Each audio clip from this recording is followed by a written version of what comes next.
Hey, welcome to the show. Today we're going to talk about whether or not the rise and fall of crypto was an inside job done by the banking industry. Interesting topic. Hard to have a definitive answer, but I'm going to break down what I've learned so far.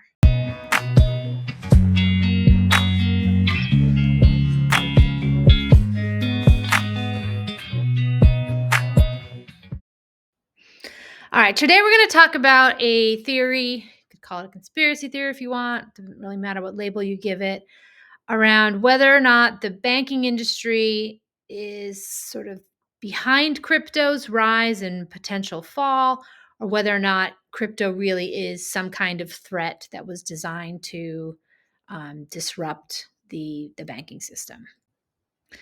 One thing that's always surprised me a little bit is when Bitcoin kind of arrived on the scene, that it was sort of presented as the antidote, the solution to the problems of the banking industry.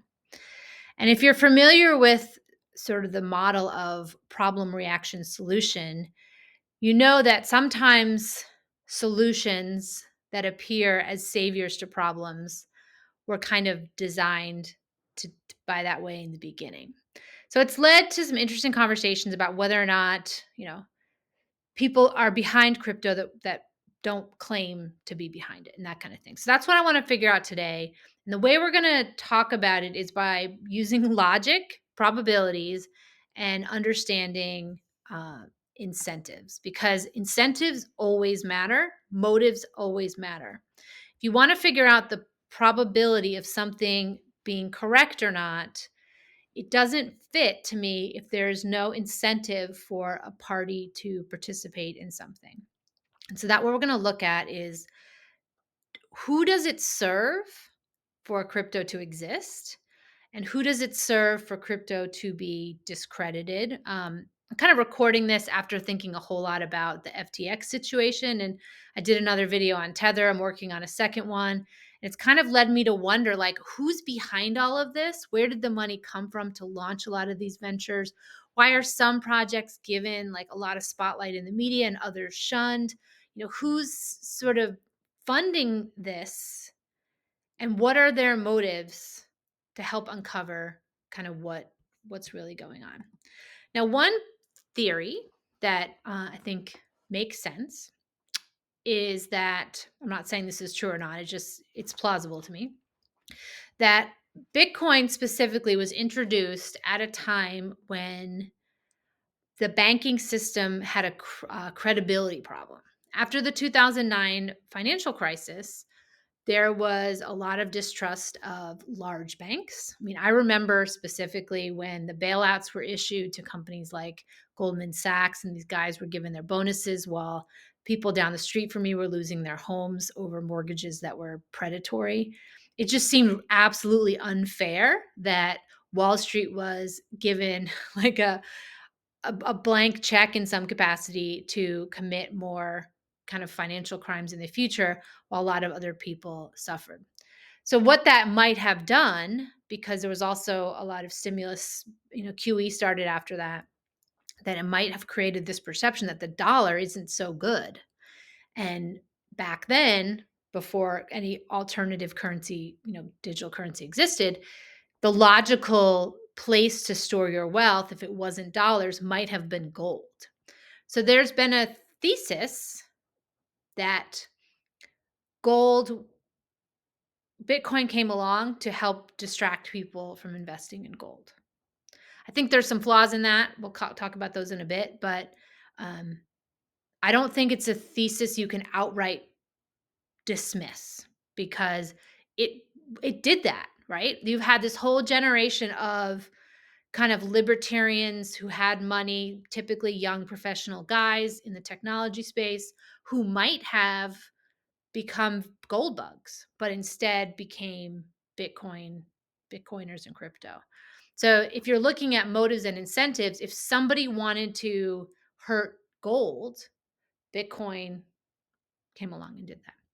And I've done some videos and threads on why gold is manipulated. And it's not typically doubted that large banks, specifically JP Morgan, because they've been in trouble for it, manipulate the gold market. And the question that I asked was, well, why? What do they gain from doing that? Well, as the shareholder of the Fed who issues the dollar, certain entities have a vested interest in the dollar staying strong and the dollar being perceived as the best place to store your value. And if gold was considered to be better, then people would be storing their wealth, their sovereign, their nation's wealth in gold instead of in dollars. The only problem I have with this is that, like, Bitcoin did the same thing, right? People still move their money away from dollars and into Bitcoin. So just because you discredit gold, or you give people another alternative, does that mean that your ultimate goal of protecting the dollar was accomplished? Not necessarily. So I don't outright dismiss the sort of thesis that crypto was created as a distraction of storing value in gold, but there's a bunch of holes in that I remain unconvinced that that's necessarily what happened. All right. One big question I have with Bitcoin specifically is, as the Congress debates regulation around crypto, which is kind of coming soon, probably focused on stable coins and potential for a Bitcoin ETF to be approved, which would allow a lot of mainstream investors, 401ks, IRAs, etc., to participate in Bitcoin specifically more in a more widespread manner. I do not understand why they are not harping about the identity of Satoshi Nakamoto, why that is not a bigger deal to Congress and regulators.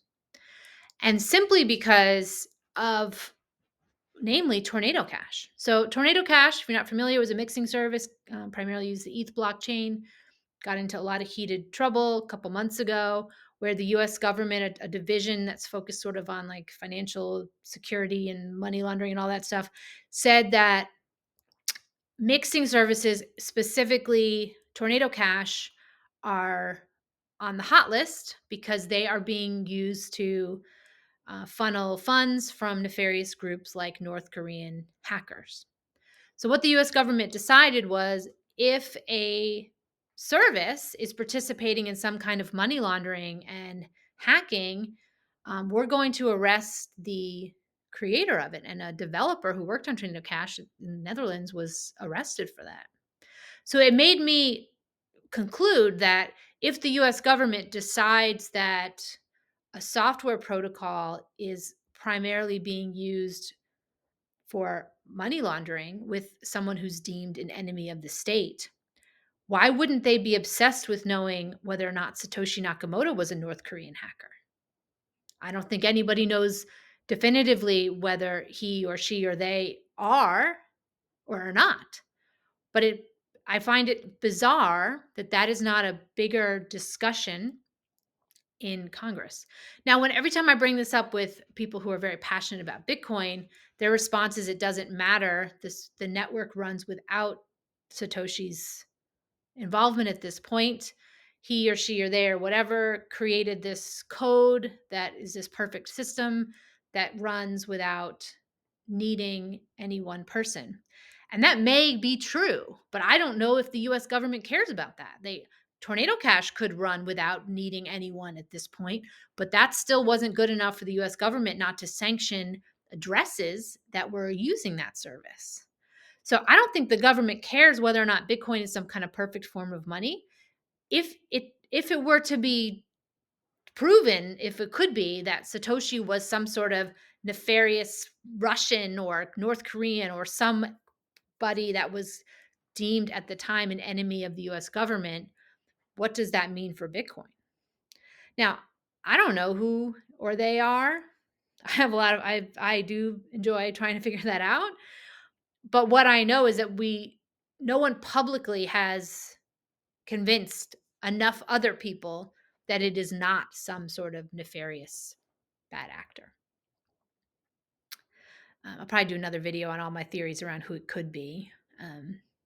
I did spend quite a long time reading biographies of Paul LaRue and going into that. And, if you're not familiar with him, he is a very smart prescription drug dealer. He kind of created this e-commerce system of selling prescription drugs primarily through spam emails and made a ton of money, had so much money he had a hard time storing it. He was buying ridiculous amounts of gold and moving it around and protecting it was a big deal. And he was a very, very smart computer programmer. So people have theorized because he is something with him showed up in a court case related to Bitcoin. And it's believed that he's smart enough to have done it, but he certainly wasn't this libertarian do-gooder. Like he uh, was very much an organized criminal, did lots of bad things. He killed a lot of people to protect his wealth and his money. Uh, Interesting theory. He's also been in jail for a while, so he can't spend his money. And he has, as part of a appeals process, said that he will build some kind of something related to Bitcoin to sort of redeem himself if he were reintroduced into society, something like that. But the woman who wrote his biography has publicly stated that there's no way he could have done it. So I don't know. He's an interesting guy. Paul LaRue, maybe we'll do another video on him specifically. Interesting connections there. But let's just hypothetically say that Paul LaRue was Satoshi. He's now in jail for organized crime. And if that would that have impact US regulators or uh, the people who um, labeled Tornado Cash this bad thing? Like, how would they feel about Bitcoin if it were him? And I don't think for it matters what we think who Satoshi is. I just don't know why the US government isn't making a bigger deal out of who Satoshi is. Now, there's this video that makes its way in the XRP circles about this woman, Raina, somebody who worked for Department of Homeland Security, who said that years ago, a person on her team went and met with Satoshi, and turned out there was 4 people. Now, what I don't know is whether those 4 people really are Satoshi or if they're claiming to be Satoshi. We have no way to know. But why hasn't Congress had her come and speak to explain who they think it is? I just find it bizarre that crypto has grown to this big thing, and now we're getting to the point where governments are holding Bitcoin. And the US government specifically has proven that if you are part of a network of things that they don't like, they will sanction you. Why is Bitcoin not even discussed about that? I just find that strange. All right, we talked about there is a theory that when you're digging into the Satoshi founders, that it was some kind of US government initiative, whether it's like a DARPA thing or NSA thing. Uh, it's widely believed, my understanding, that someone who's very smart at math and understands math and programming very well created it. So I don't think it's some kind of like doofy kid who doesn't know anything. It's someone who is very intellectually sharp when it comes to math and this system that was created in the white paper. Now, the NSA hires people that have that skill set. I don't know a whole lot about who DARPA hires, but I'm going to guess they probably hire very smart people. So it is very plausible that some kind of US entity, even the Department of Energy, could have had someone on staff build this. And if they let it known it was a government thing, maybe adoption would have been much lower. So it was instead a nicer romantic fairy tale that some sort of generous entity came and gifted this to humanity and then disappeared. The question I have, though, is all right, let's say the NSA did do it. Whatever. It doesn't matter which entity, one of these entities did it. What is their motive? Like, what do they gain from creating a new form of digital money that competes with the dollar? Is the goal to discredit the dollar? Is this sort of one of these factions that's maybe competing against the sort of Wall Street Fed crowd? Maybe. Was this all an operation to challenge the dollar? Was this something that was intended to get people to be receptive to digital currencies? Maybe. But and one thesis is that sort of the banks were behind it as a way to sort of this idea that crypto made people trusting of digital assets, and it was sort of functioning as like a gateway drug to central bank digital currencies.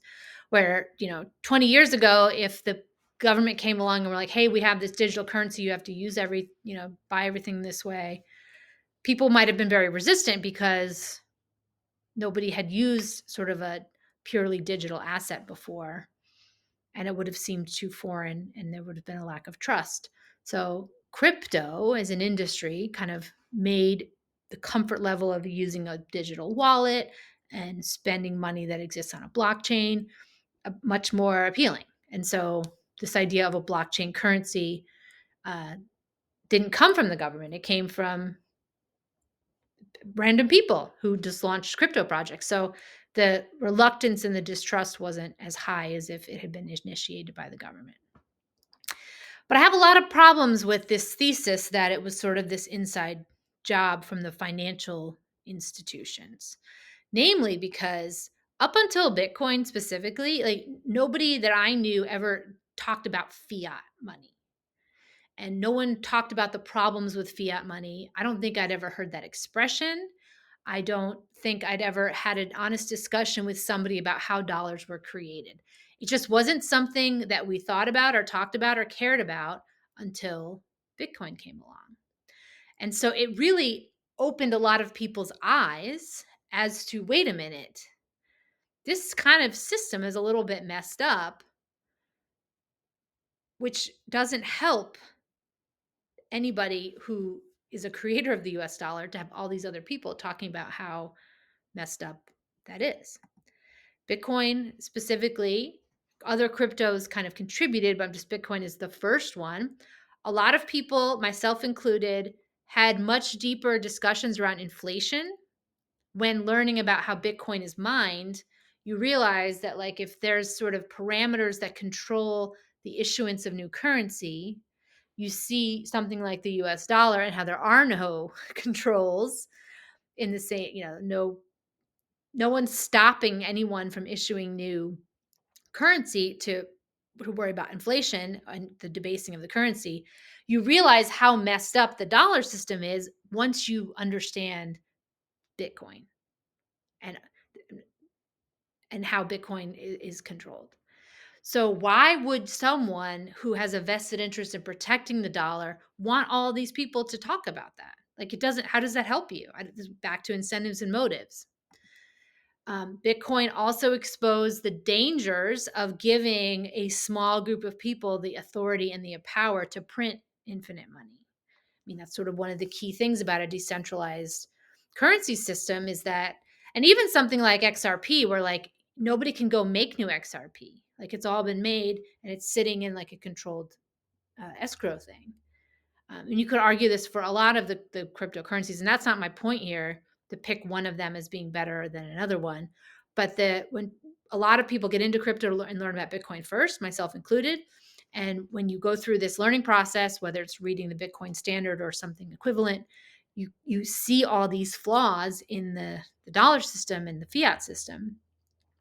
So seems really dumb, in my opinion, for the banking industry to have been behind it, because now a whole lot of people are going to be less likely to trust the fiat system, especially when you now know who you can look at. Well, here are the people who are contributing to inflation, the people who are printing more money, and there's no controls over it. There's no schedule that or system that makes printing hard, which is sort of the point of mining, right? It's not supposed to be easy to mine new money.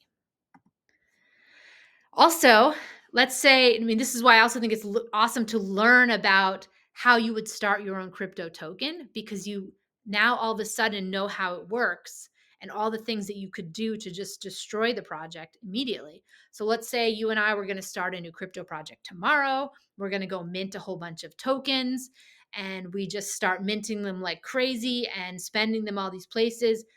You learn pretty quickly with your tokenomics analysis that if I just keep minting infinite number of tokens and there's all this inflation, nobody's going to want my token because it's not going to have much value. So teaching people how crypto tokens are minted, and then you compare that to the US dollar system, you realize, like, wait a minute, wait. And I don't not a lot of people were talking about this stuff before crypto came along. It was very much an eye opener. I also never talked to anybody about the Cantillon effect until crypto came along. I didn't even know what that was. And just if you're not familiar, it's the idea that when money is given via something like a bailout, that the people who are closest to the money supply benefit most. So if I were to, I like to use this analogy that if I were to go and appear out of nowhere and give you $1 million and you live in some small village in some remote part of the world, now you have this $1 million and let's say you bury it in your yard, nobody knows you have it, but you steadily go and spend it at all these places. You have the benefit, right? First, because now you have a lot more money and the prices are what they were. So you have increased your buying power.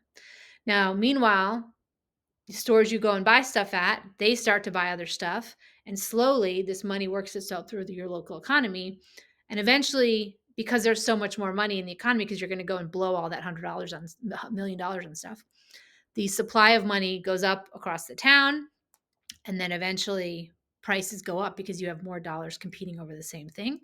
So somebody who's 4, 5, 6 layers into this, they're not going to get a raise yet. But all of a sudden now, because of inflation, things are more expensive for them. And so they're now kind of screwed. So the Cantillon effect talks about how when new money is printed, especially in large quantities, the people who are closest to the money supply benefit the most. So with PPP money, for example, when a whole bunch of money was given out, those people who literally got the PPP checks, who could go out and buy stuff right away, benefited most. The banks who took the percentage on processing those loans benefited the most because they could go spend it before inflation hit. And the people who are further down, like the flow of money food chain thing, they got screwed because they didn't get raises that correlated to the inflation increase. So they just had to pay more for stuff with the same amount of money. Anyway, crypto ICO is not all different than that. That if you go and issue a whole bunch of tokens and you go and give them away, and then they have like you have like a launch and the price is high, and then people can go and trade them and buy stuff, exchange them at a high value. They kind of get the benefits because they're sort of like the VC who gets to cash out quickly. And then the sort of money flows through. And eventually, if you keep printing, it loses its value. So explaining to somebody how a crypto ICO works and how that money flows through teaches about Cantillon effect, which again points back to the messed up things that have been going on with the US dollar. So why would the government want everyone to figure out the racket they have going? It goes back to motives.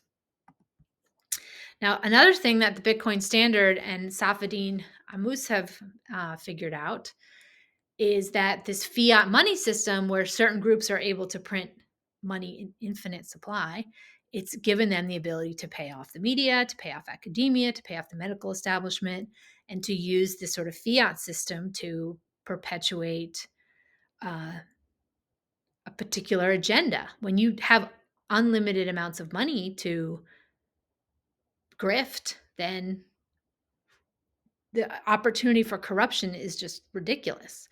Well, we now understand how that works because when you learn how money is created, that it's created through the issuance of loans that are not backed by anything, you realize that you can focus that money on anything you want and it would grow faster than it could otherwise. If we didn't understand how fiat worked, then we wouldn't be able to see that. So people being educated via crypto about how money is created doesn't serve this establishment that is benefiting from it. And it just kind of brings me back to this question of like, all right, so let's say the banking cartel was behind crypto. It was some sort of nefarious plan to get everybody onto CBDCs. Okay. Why would they want to educate everybody about the corruption that fiat creates? Was this just some sort of byproduct that they hadn't banked on? Maybe. I think that people often have a good idea in theory, and then they go and they implement it, and it's like, oh, we didn't mean for that to happen. So that's totally a possibility. mean, it kind of leads to one possible conclusion, and I'm not definitive on this, but if it was this sort of inside job, did it backfire? Like, did it succeed as they had hoped? Did it successfully distract people from investing in gold and put their money into crypto? But then it created this mass awakening about this sort of scam of the fiat system. Was that an accident? I don't know. Now, the gold industry uh, would benefit from the collapse of crypto falling, because now there's a sort of a feeling like with FTX, for example, there's just a lot of shadiness and a lot of trust that these people who run these exchanges, if they're all bad people, then maybe this is just a messed up industry. Is gold better? Because if you can physically hold the gold, it's different. And I personally think that just because some bad people are in crypto doesn't mean that the whole industry is necessarily bad. But I do think that there is some irony that people see crypto as being this very decentralized world. Well, ironically, the exchanges are even more centralized than other parts of more traditional finance. Now, it is true, I think, that crypto and Bitcoin really did damage consumer trust in governments printing money and central banks printing money. So if this was something that they were behind, uh, they hurt themselves. So I'm not really sure if that was an accident or something that they didn't really mean to do. Now, it's very likely that there was someone kind of plan somewhere and unintended consequences happened. But I still am not clear on if someone like a three-letter agency of the US government was behind Bitcoin. What was their motive? Was it to hurt the dollar? That seems risky. Was there some other goal to keep people out of gold? Okay. I don't know why they would care about that so much. I'm not quite to the end of this story. I'm going to wrap up this video. I just think that there's so many questions about who was really behind it. Now, it's possible no one is behind it, and this just happened organically. But if that is the case, then why is the US government not caring about who Satoshi was? Why does crypto get a fair amount of press? I do think that there are enough influential people in government and finance that if an organic threat truly did emerge, that there would be measures taken to stop it. And maybe that's what's happening now with these collapse of these exchanges. But then why isn't there more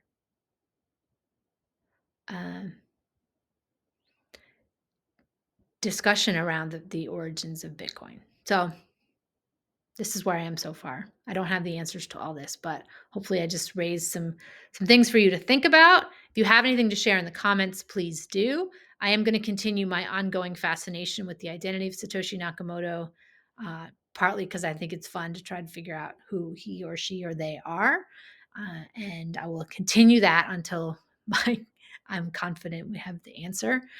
And I'm also going to continue to understand who's behind Tether, who's behind some of these measures. I mean, if you look at the fall of FTX, like that didn't happen accidentally. Somebody leaked the Alameda balance sheet that started this whole thing. Who did that? Why did they do that? Because I think when we can understand, my goal here is to understand the future of money. That's the whole purpose of this channel and my community on locals. And so if something like Bitcoin is a contender for the future of money, like I want to know everything I possibly can about it. And I want to know some of the other main tokens that compete for that. I want to know everything about them as well. So I will continue to ask questions and dig into these things. And one day it'll be very exciting to find out the identity of Satoshi. I know some people don't want to know because they like the fairy tale, but I'm not one of those people. I want to know, and I will not stop until I figure it out. All right. If you enjoyed this video, please like it, subscribe to the channel, and I will see you in the next video.